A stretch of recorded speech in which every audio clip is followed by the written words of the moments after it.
ഒരു സിറ്റിങ്ങിന് 2-3 ലക്ഷം വാങ്ങുന്ന supreme court വക്കീലുണ്ട്. ഞാൻ വിളിച്ചാ പറന്നു വരും അവൻ. കക്ഷിയുടെ ഫോട്ടോ അല്ലേ കവറില്?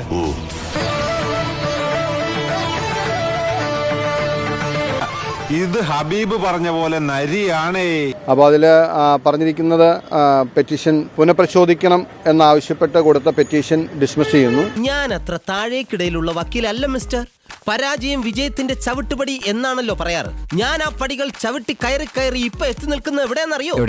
ഇങ്ങനെ നോക്കിയാൽ എനിക്ക് ശബരിമല കാണാം. സ്വാമിയേ ശരണമയ്യ. തെളിവുകളില്ലാതെ ഹർജിയുമായി വന്നത് എന്തിനെന്ന മാത്യു കുഴൽനാടനോട് കോടതി.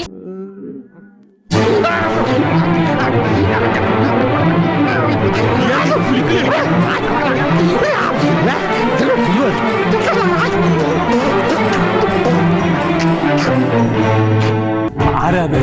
നമ്മുടെ നമ്പീശനാ. എന്താ നമ്പീശ?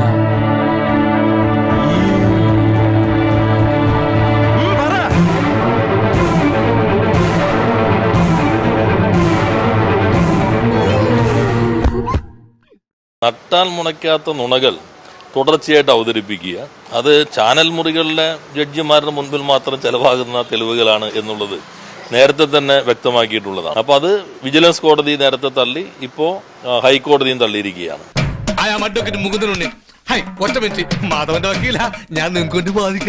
അങ്ങനൊരു കഥയുണ്ട്, വക്കീലന്മാർക്കിടയിലുണ്ട്. കേസ് നന്നായി തോറ്റു കഴിഞ്ഞപ്പോ കക്ഷി എന്നപ്പോ വക്കീല് പറഞ്ഞു നമുക്ക് അപ്പീൽ പോകാനുള്ള വിധിയെ കിട്ടിയേക്കണെന്ന് പറഞ്ഞു. ഇതെന്തിനാ എനിക്ക്? അല്ല താനല്ലേ വക്കീല്? ഓ അത് ശരിയാണല്ലോ. കുഴൽനാടന്റെ ഉണ്ടയില്ലാത്ത വെടി ഹൈക്കോടതി തന്നെ അതിന്റെ കൃത്യമായ അർത്ഥത്തിൽ തള്ളിക്കളഞ്ഞിരിക്കുകയാണ്. മതി, ഇത് മതി, ഇത് ധാരാളം മതി. അപ്പൊ നമ്മൾ കേസ് ജയിക്കുമല്ലേ? ഇനി ഈ കേസ് ജയിക്കുന്നുള്ള കാര്യത്തിൽ യാതൊരു ഉറപ്പുമില്ല. പക്ഷെ ജയിക്കാനായാലും തോൽക്കാനായാലും ഇത് മതി, എന്തെങ്കിലും മതിയല്ലോ. ഇതെന്താണെന്ന് ഇപ്പൊ ആരോട് ചോദിക്കാൻ? പിന്നെ തെളിവില്ലാണ്ട് ആരെങ്കിലും ശിക്ഷിക്കാൻ പറ്റുമോ? അപ്പോൾ തെളിവില്ല എന്നുള്ളത് തന്നെ വളരെ വസ്തുതാപരമായ കാര്യമല്ലേ? തീർന്നു. വെള്ളത്തിലെറിയാൻ പോലെ